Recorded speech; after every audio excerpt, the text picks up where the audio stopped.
Saudara, mulai hari ini, puasa nge-mall bagi masyarakat ibu kota bakal berakhir. 15 Juni 2020, pemerintah Provinsi DKI Jakarta resmi membuka kembali 80 mall dan pusat perbelanjaan. Ya, saudara, pusat-pusat perbelanjaan pun telah berbenah menyiapkan protokol kesehatan dan pencegahan COVID-19 agar roda ekonomi kembali berputar. Tapi, apakah ini adalah keputusan yang tepat di tengah simpang siurnya data kasus positif harian ibu kota yang kembali melonjak?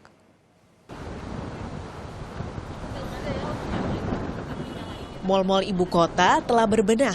Setelah paceklik pendapatan sejak pandemi corona menyerang Februari lalu, 15 Juni jadi hari yang besar bagi para pengusaha di pusat-pusat perbelanjaan.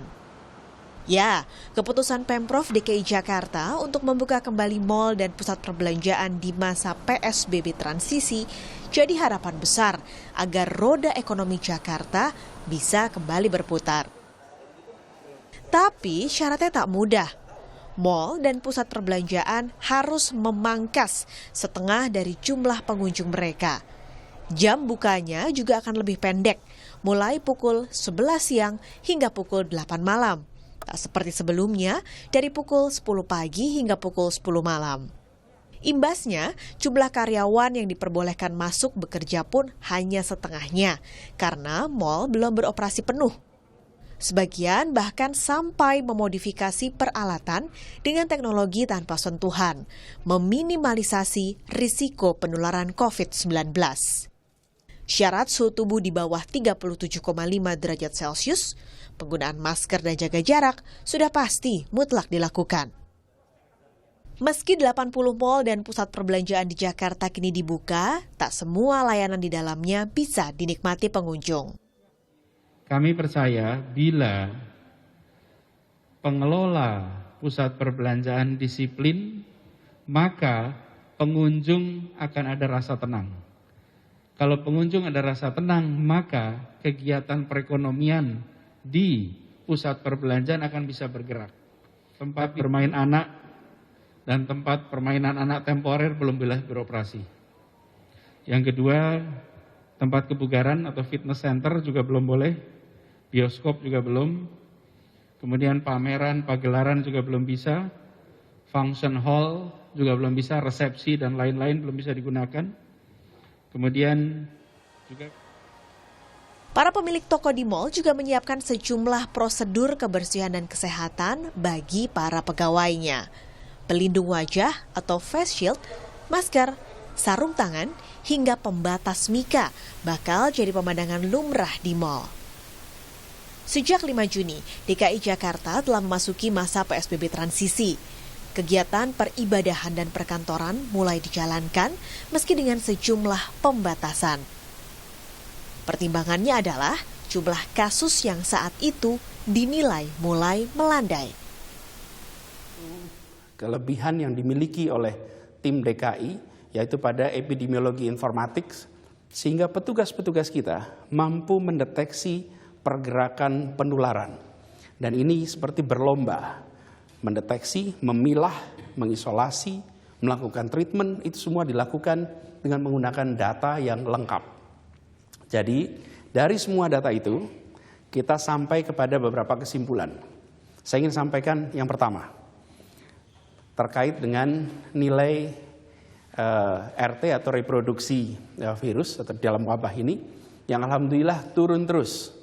Dan sampai dengan kemarin, per hari kemarin, nilai RT di Jakarta ada di angka 0,99. Namun, setidaknya dalam 5 hari terakhir, jumlah kasus positif harian DKI Jakarta yang sempat turun mulai naik lagi.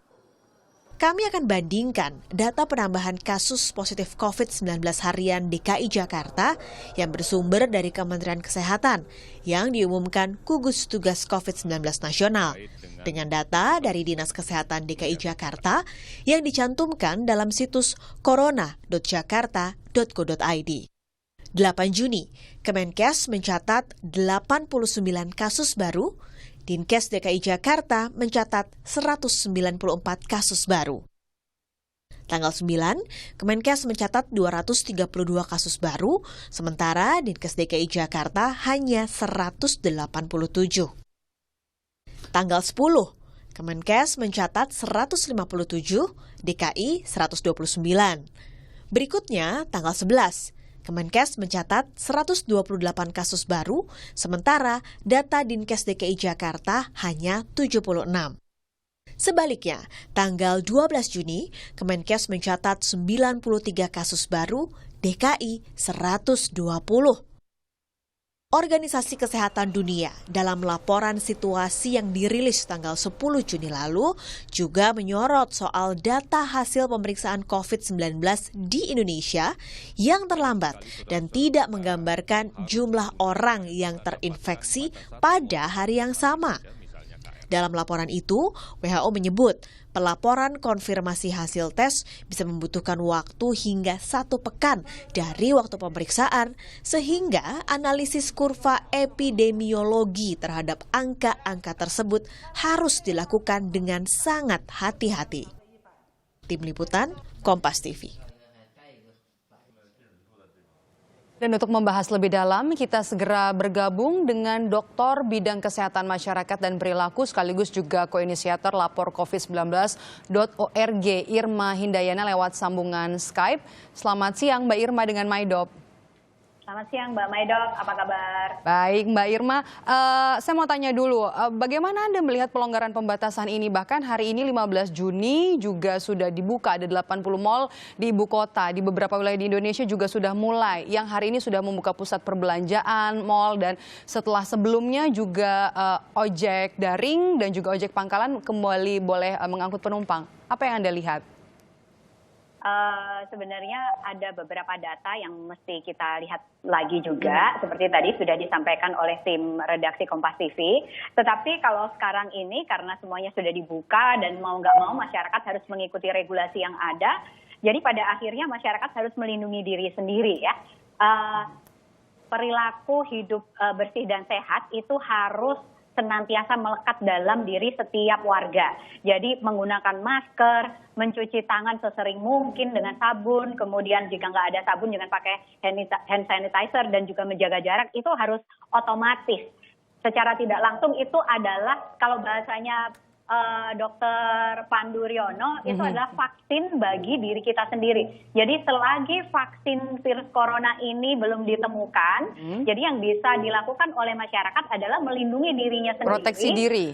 Betul, dengan menggunakan masker dimanapun berada. Jadi apalagi yang udah pengen masuk ke mall karena mall sudah dibuka, kita sudah lama banget tinggal di rumah, pengen jalan-jalan gitu ya, tetap gunakan protokol kesehatan. Kalau rindu ketemu sama temennya, tetap ingat jaga jarak gitu. Meskipun kita tahu itu teman kita sendiri, tapi prinsip, karena ini infeksinya sangat menular ya, prinsipnya tuh kita harus memproteksi diri. Kita lihat setiap orang itu berpotensi untuk terinfeksi, sehingga kita bisa saling menjaga diri kita masing-masing. Tapi 3 bulan masyarakat ada di rumah, sudah siapkah mereka dengan kebiasaan ini yang Anda tadi katakan Mbak Irma, sudah harus otomatis memproteksi diri sendiri, menjaga diri sendiri, seperti cuci tangan, pakai masker, atau juga pakai face shield. Masyarakat kita sudah siapkah? Bagaimanapun juga ini harus dijalankan ya, siap atau tidaknya saya pikir itu merupakan tanggung jawab bersama. Satu, tanggung jawab warga itu sendiri, tanggung jawab masyarakat sendiri. Yang kedua, pemerintah itu harus mendukung supaya bagaimana masyarakat bisa menjalankan perilaku hidup yang sehat, bersih, steril, selalu mengenakan masker, jaga jarak dan lain sebagainya. Ada beberapa cara yang harus dilakukan, yaitu dengan menetapkan beberapa regulasi. Misalnya ketika di mal itu protap-protap seperti mengecek suhu badan, kemudian menggunakan masker. Jika tidak menggunakan masker, maka tidak boleh masuk ke suatu pusat perbelanjaan. Kemudian membiasakan diri untuk cuci tangan selalu. Jadi bagaimanapun juga perubahan perilaku secara individu dan juga bersama-sama di lingkungan komunitas atau masyarakat itu bisa terjadi dengan baik apabila juga didukung dengan regulasi yang melindungi supaya terwujud perubahan perilaku tersebut. Oke, berarti di pusat perbelanjaan ketika masuk harus dicek suhu tubuh, kemudian untuk membiasakan masyarakat rajin cuci tangan, harus juga banyak disediakan tempat-tempat cuci tangan, begitu ya Mbak Irma ya? Betul, dan menyesuaikan. Ada satu hal lagi yang saya kira sangat penting, transportasi publik. karena saya tinggal di wilayah Jabodetabek, maka penggunaan transportasi massal seperti KRL, kemudian MRT, menggunakan angkutan dan lain sebagainya, itu merupakan salah satu moda transportasi yang banyak sekali digunakan oleh masyarakat. Nah, di situ pemerintah juga diharapkan untuk membuat dan menjalankan regulasi seketat mungkin supaya physical distancing, social distancing, penggunaan masker ini benar-benar terjadi di ruang publik. Meski juga kan, Jadi tidak bisa, meski juga pemerintah melempar tanggung jawabnya ke masyarakat. Oke, pemerintah juga kan meminta terutama untuk Provinsi DKI Jakarta kantor-kantor beradaptasi dengan jam masuk begitu ya Mbak Irma, yang tadinya semua mungkin masuk jam 9, sekarang ada berbagi shift jam 7 dan juga jam 9 begitu. Ini juga termasuk bisa diadaptasikan agar nanti di moda transportasi yang Mbak Irma sebutkan tidak terjadi kepadatan begitu. Betul sekali. Saya kira langkah yang sangat bagus sekali, harus diapresiasi Pemprov DKI Jakarta yang sudah membuatkan protap yang sangat rigid ya bagi kantor-kantor yang sudah membuka karyawannya untuk masuk, itu dipakai shift-shiftan gitu ya. Tetapi juga harus memperhitungkan juga moda transportasi umum, karena begitu PSBB transisi ini dibuka, kita masih melihat bagaimana moda transportasi umum seperti MRT dan juga KRL itu penumpang masih berdesak-desakan. Jadi bagaimana menerjemahkan physical distancing itu bisa dijalankan dan dilakukan oleh kebanyakan masyarakat, terutama masyarakat menengah ke bawah. Oke. Karena kalau masyarakat menengah ke atas kita udah punya mobil, jadi enak ya, masih bisa melindungi diri dengan menjaga jarak. Di transportasi publik ini yang penting ya. Mbak Irma, kalau kita lihat dengan kondisi sekarang, keputusan untuk membuka pusat perbelanjaan, PSBB transisi, kalau dikaitkan dengan data penambahan kasus positif COVID-19 harian, sudah tepatkah kebijakan ini diambil? Saya kira kalau untuk kita mengambil kasus DKI ya, Gubernur Anies Baswedan sudah jelas menjelaskan bahwa akan ada rem dadakan yang bisa ditarik gitu atau diinjek remnya ketika pertambahan kasus itu signifikan. Kita menunggu sekali ya bagaimana kapan rem itu diinjek, karena kita semua was-was. Pada saat awal-awal PSBB transisi dijalankan, penambahan kasus positif yang ada di DKI Jakarta ini juga melonjak cukup tajam juga, dan bahkan sampai dengan hari ini kasus pertambahan angka positifnya juga masih bertambah. Tinggi. Nah, kita mengharapkan karena Pemprov DKI sudah memiliki tim epidemiologi informatik yang sudah mengolah data dan menganalisa data untuk mengevaluasi lagi pelaksanaan PSBB transisi ini. Semoga dalam minggu ini kita bisa melihat bagaimana evaluasinya. Jadi ketika kasusnya itu bisa ditekan, ketika tidak ada pertambahan kasus lagi, yang signifikan, tidak apa-apa. Okay. Betul, mestinya transisi bisa dijalankan. Mbak Irma, saya potong, kalau kita bicara soal angka, bagaimana Anda melihat akuntabilitas dari data kasus COVID-19 yang diumumkan pemerintah? Satu contoh saja, data dari Dinas Kesehatan DKI Jakarta dalam 5 hari terakhir dari 8 Juni, 9, 10, 11 hingga 12 Juni ini berbeda. Data kasus positif COVID-19 harian yang diumumkan gugus tugas nasional dengan data yang dimiliki oleh Dinas Kesehatan Pemprov DKI Jakarta. Ya, data ini menjadi PR besar ya buat bangsa kita ya, buat Indonesia. Jadi dari awal sebelum pandemi sampai sekarang saya pikir pemerintah sudah mulai berbenah juga, patut diapresiasi juga karena integrasi data itu sangat ditekankan, bukan saja demi kepentingan administrasi tetapi juga demi kepentingan untuk menekan laju percepatan dan juga penyebaran si virus corona ini. Nah, catatannya sebenarnya harus dicari masalahnya ada di mana. Kenapa kok ada ketidaksinkronan data yang dilaporkan misalnya dari data DKI dan juga data pemerintah secara nasional. Saya pikir dulu kita sudah pernah terjadi perbedaan data dan sekarang juga ada lagi. Ini mesti evaluasi yang cukup berarti buat baik pemerintah Provinsi DKI dan juga pemerintah nasional supaya masalah integrasi data dan sinkronisasi data ini segera diwujudkan dengan baik. Itu jadi PR pemerintah. Mesti dicari dulu masalahnya, iya Mbak. Itu yang penting ya, data di daerah dan data yang diumumkan oleh gugus tugas. Tapi Mbak Irma, berkaca pada kondisi kita saat ini di Indonesia, seperti apa kesiapan Indonesia menjalani tatanan normal baru, new normal, jika dibandingkan dengan negara-negara lain yang juga sudah memasuki tatanan normal baru dengan tidak ada lagi perkembangan kasus corona di negara mereka? Sebenarnya ada satu hal, catatan kami dan analisa kami di tim laporcovid19.org.